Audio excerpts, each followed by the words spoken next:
O sol da tarde começava a desvanecer, deixando rastros dourados entre as prateleiras de madeira antiga no sebo de Helena, o páginas amareladas. Aninhado numa rua de paralelepípedos em Santa Teresa, no coração do Rio de Janeiro, o lugar não era grande, mas cada centímetro transpirava o aroma de papel envelhecido e memórias esquecidas. Para Helena, aquele era o seu refúgio do mundo exterior, um mundo que tantas vezes a fazia sentir-se solitária e insignificante. Naquele dia, como em tantos outros, ela estava sentada atrás do balcão de madeira, absorta num romance clássico, uma barreira silenciosa contra o tic-tac do relógio que marcava seus 45 anos.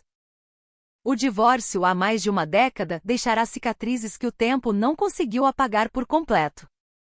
O ex-marido a trocara por uma mulher mais jovem, uma ferida que a fez desconfiar do próprio valor.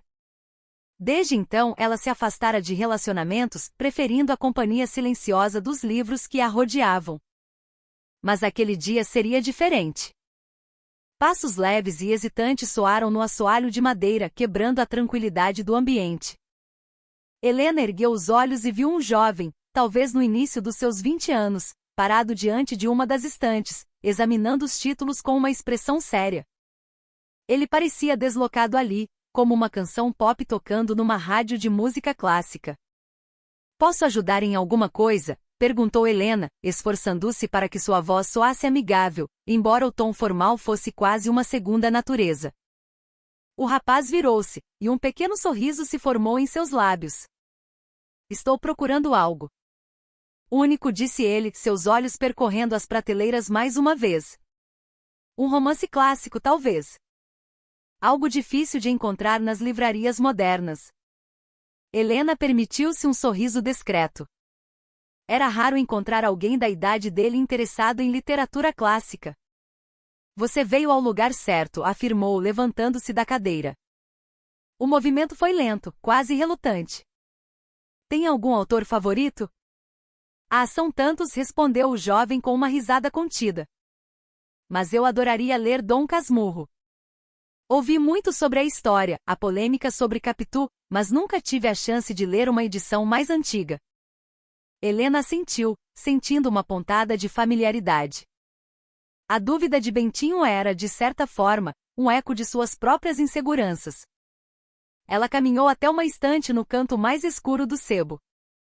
Depois de alguns instantes de busca, ela encontrou uma cópia antiga de Machado de Assis com a capa gasta, mas ainda em bom estado. "Aqui está", disse ela, entregando o livro ao rapaz. "Esta edição é difícil de encontrar. A editora não a imprime mais." O jovem recebeu o livro com os olhos brilhando. "Uau, é perfeito", disse ele, folheando as páginas com um cuidado quase reverente. "Muito obrigado." "Ah, meu nome é Lucas." Helena, respondeu ela, sucinta, hesitante em se tornar muito íntima.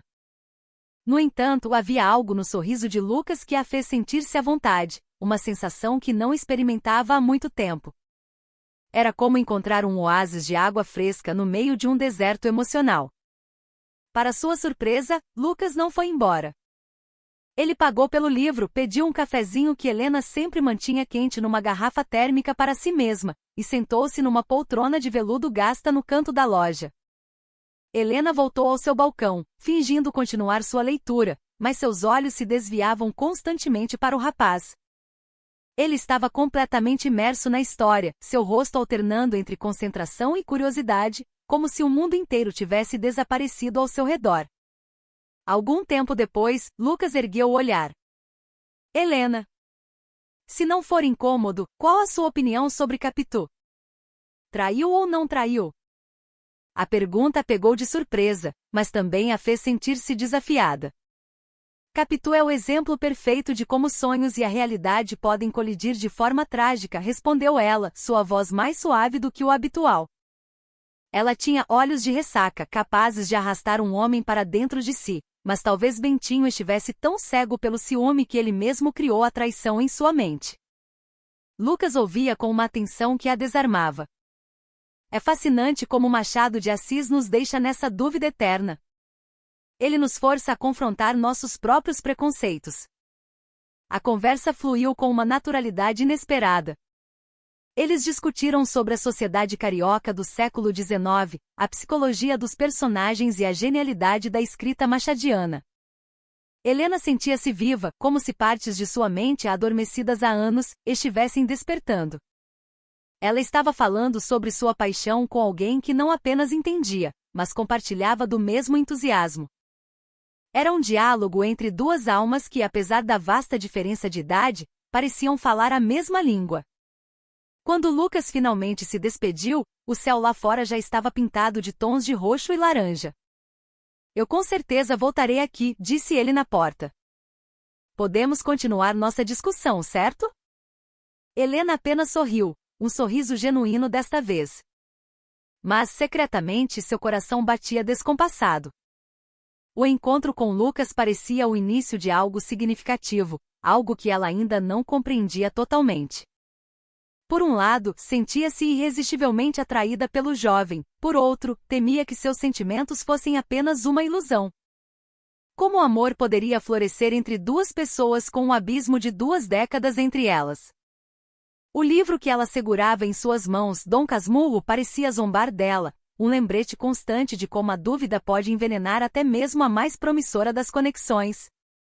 As semanas seguintes transformaram o sebo Páginas Amareladas num palco para um drama silencioso e pessoal. Lucas tornou-se uma presença constante. Às vezes ele trazia 1 ou 2 livros para comprar, mas na maioria das vezes, apenas se sentava em sua poltrona de veludo lendo, enquanto ocasionalmente puxava conversa com Helena sobre literatura ou filosofia. Inicialmente, Helena se sentia confortável com a presença dele. Havia um calor que envolvia a velha loja quando eles conversavam, dissipando a poeira e a solidão. Contudo, quanto mais Lucas aparecia, maior a tensão que se infiltrava no coração de Helena. O que ele realmente quer de mim? Ela murmurava para si mesma numa tarde, enquanto Lucas estava absorto em sua leitura. A pergunta a assombrava. Ela não podia negar que havia uma atração no jovem, seu sorriso, a maneira como ouvia com atenção genuína e uma inteligência rara para alguém da sua idade. Mas como um rapaz como Lucas poderia estar genuinamente interessado nela? Seria apenas solidão de sua parte, ou haveria um motivo oculto por trás de tudo aquilo? A diferença de idade era como uma sombra persistente que pairava sobre cada conversa. Cada vez que olhava para ele, Helena sentia-se transportada de volta ao seu passado, o fracasso de seu primeiro casamento, a vergonha do divórcio e a dúvida sobre seu próprio valor como mulher de meia-idade. Como ela poderia ser digna do afeto de alguém tão jovem e cheio de potencial? Um dia, enquanto Lucas escolhia um livro na prateleira, Helena tentou sondá-lo com um tom casual. Lucas, por que você sempre vem aqui? Não há outros lugares mais animados que você prefira frequentar? Lucas virou-se, o livro em suas mãos, e sorriu. Eu gosto da tranquilidade. E gosto de conversar com você, disse ele com uma sinceridade que a desarmou. Você tem uma perspectiva única sobre o mundo, e aprendo muito em nossas discussões. A resposta foi suave e as palavras de Lucas soaram genuínas, mas também pareciam boas demais para ser verdade. Seria possível que um jovem como ele realmente a visse como uma figura inspiradora, e não apenas como uma mulher mais velha e solitária? O conflito de Helena, no entanto, não era apenas interno. Do lado de fora do sebo, a rádio peão do bairro começou a funcionar. Dona Sônia, uma cliente regular e a maior fonte de fofocas de Santa Teresa, apareceu certa manhã com uma expressão curiosa no rosto. Ora, Helena, disse ela, fingindo examinar um livro. Ouvi dizer que um rapaz muito bonito tem frequentado sua loja ultimamente. Quem será? Helena sentiu o rosto queimar. Ah, é apenas um cliente, Dona Sônia respondeu, tentando manter a compostura. Um cliente? Repetiu Dona Sônia com um sorriso malicioso. É raro ver um jovem tão interessado em livros antigos como este. A menos que haja um motivo especial para visitar, não é mesmo? As palavras dela eram como pequenas agulhas. Helena sabia como as coisas funcionavam no bairro.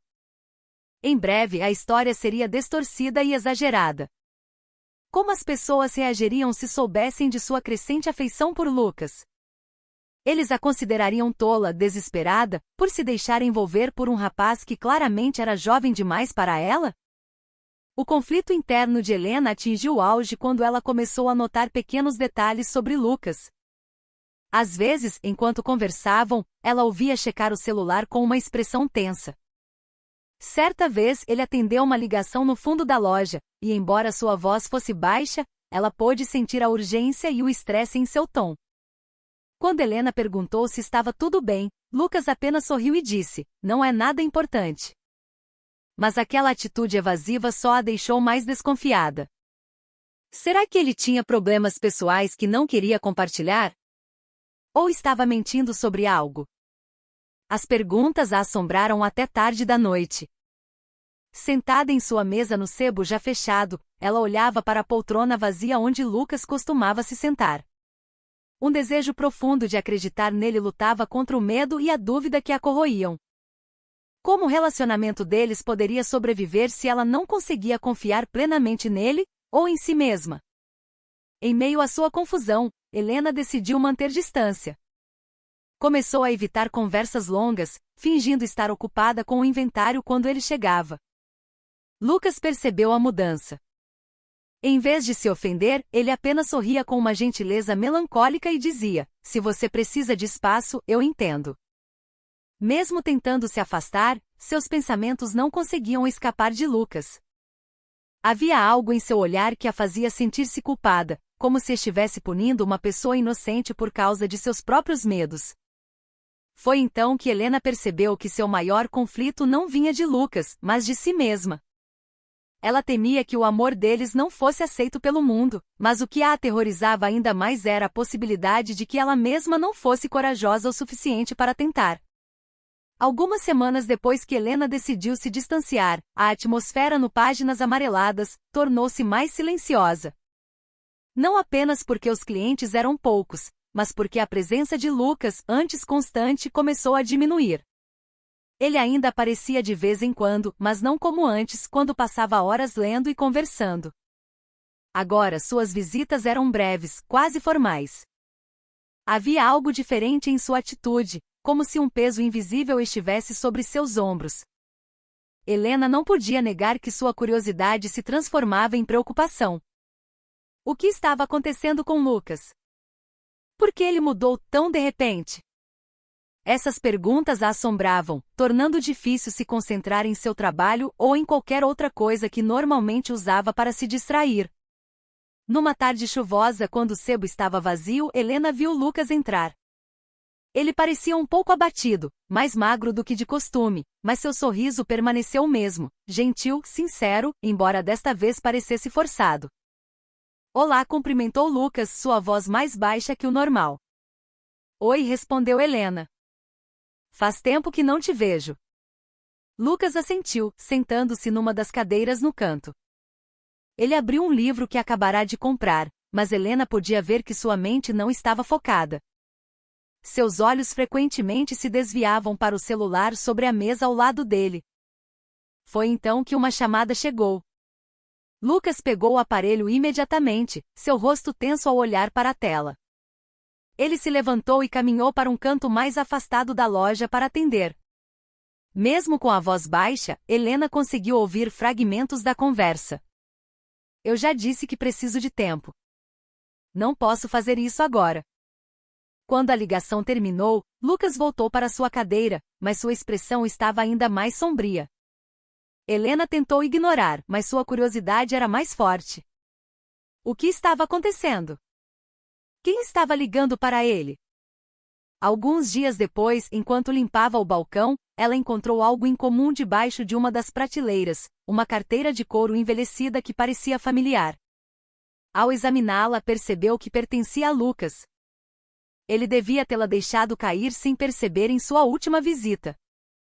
Inicialmente, a intenção de Helena era simplesmente devolver a carteira no dia seguinte. No entanto, ao abri-la para confirmar a identidade do dono, algo chamou sua atenção.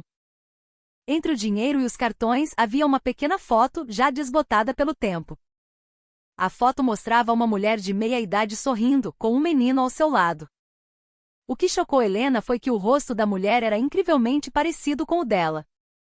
A mesma estrutura óssea, o mesmo olhar, o mesmo sorriso melancólico. Por que Lucas teria a foto de uma mulher tão parecida com ela? Seria apenas uma coincidência ou havia um segredo maior por trás de tudo aquilo?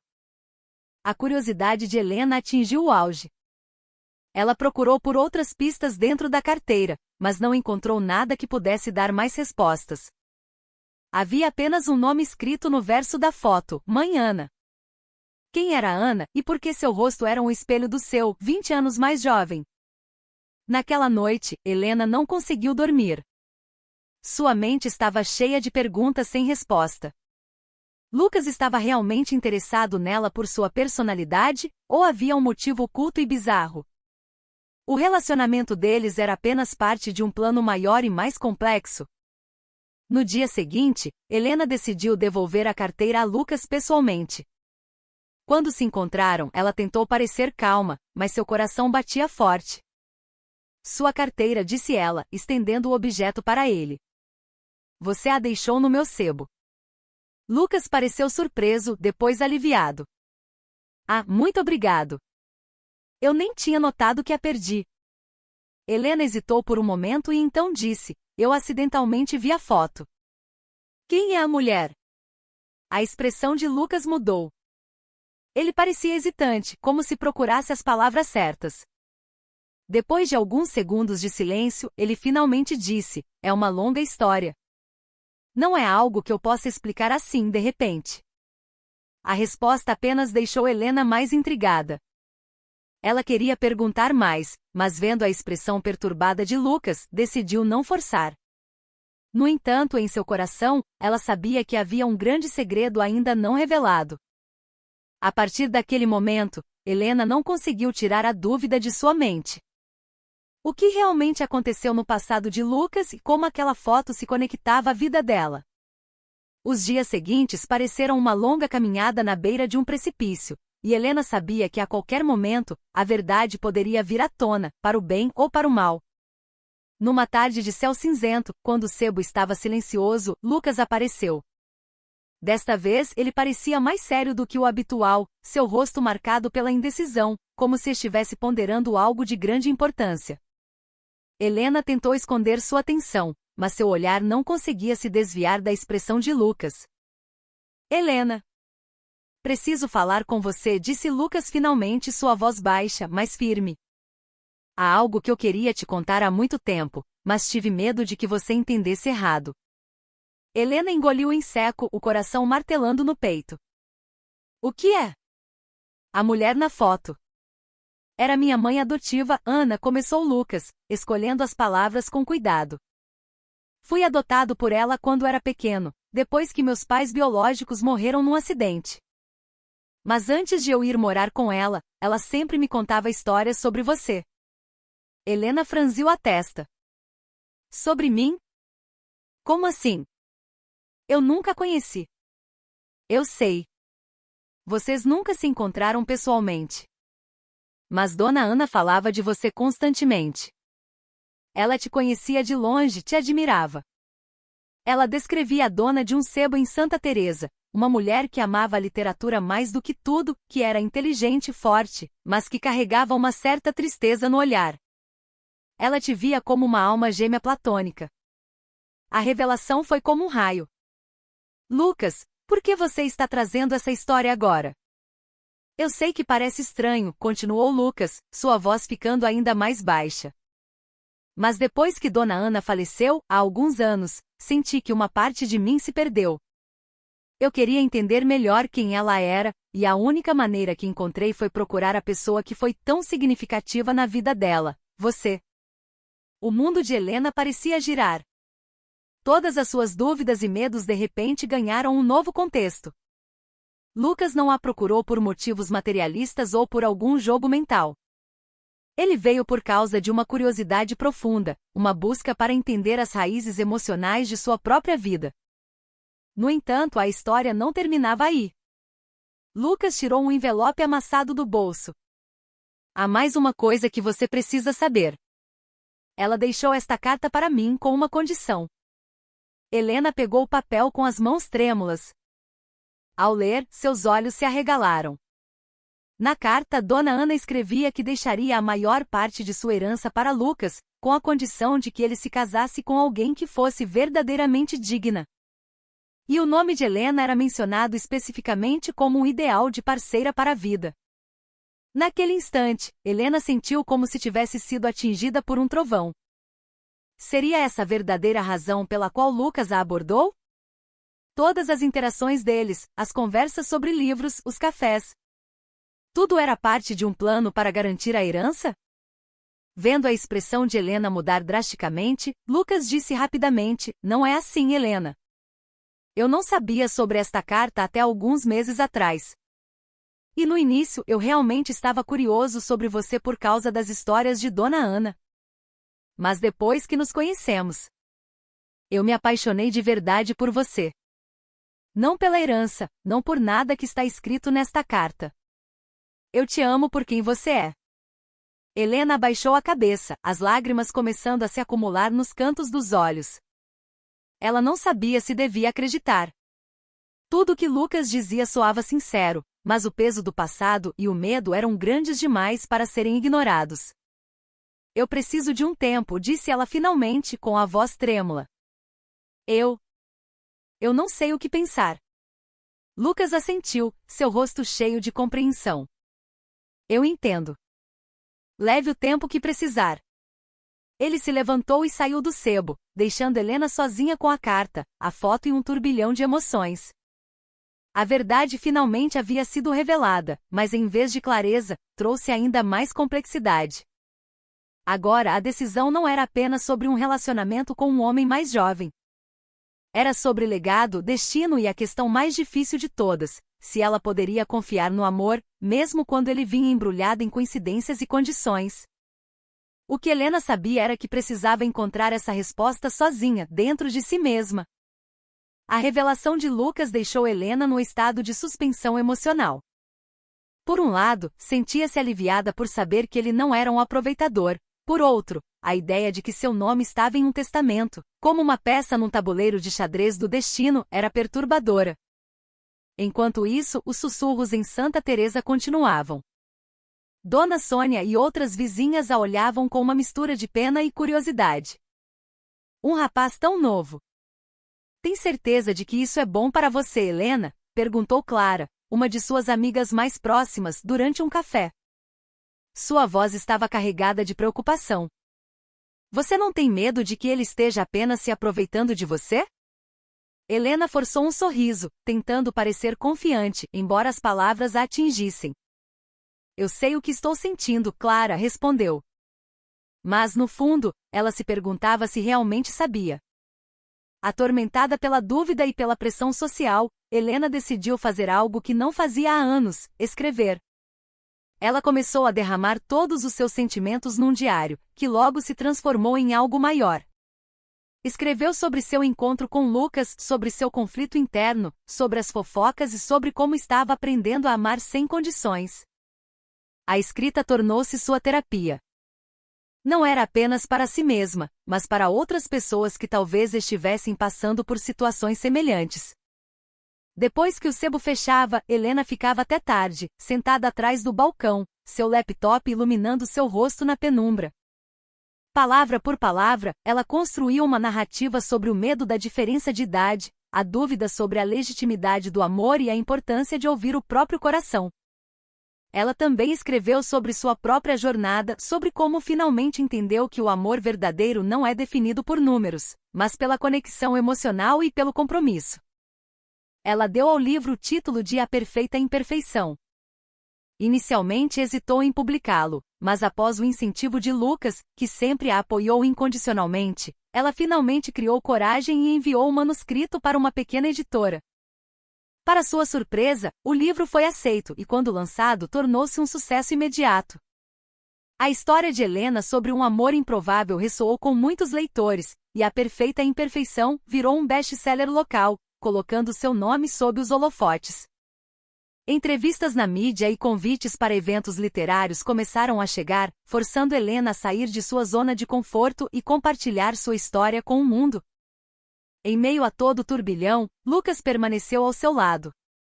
Ele nunca a pressionou para tomar uma decisão sobre o relacionamento deles, mas sua presença constante era um apoio silencioso e inabalável. No lançamento do livro num centro cultural no Rio, Lucas estava na primeira fila, seu rosto radiante de orgulho ao ver quantas pessoas foram inspiradas pela história deles. Naquela noite, após o evento, enquanto caminhavam pelas ruas iluminadas, Lucas parou.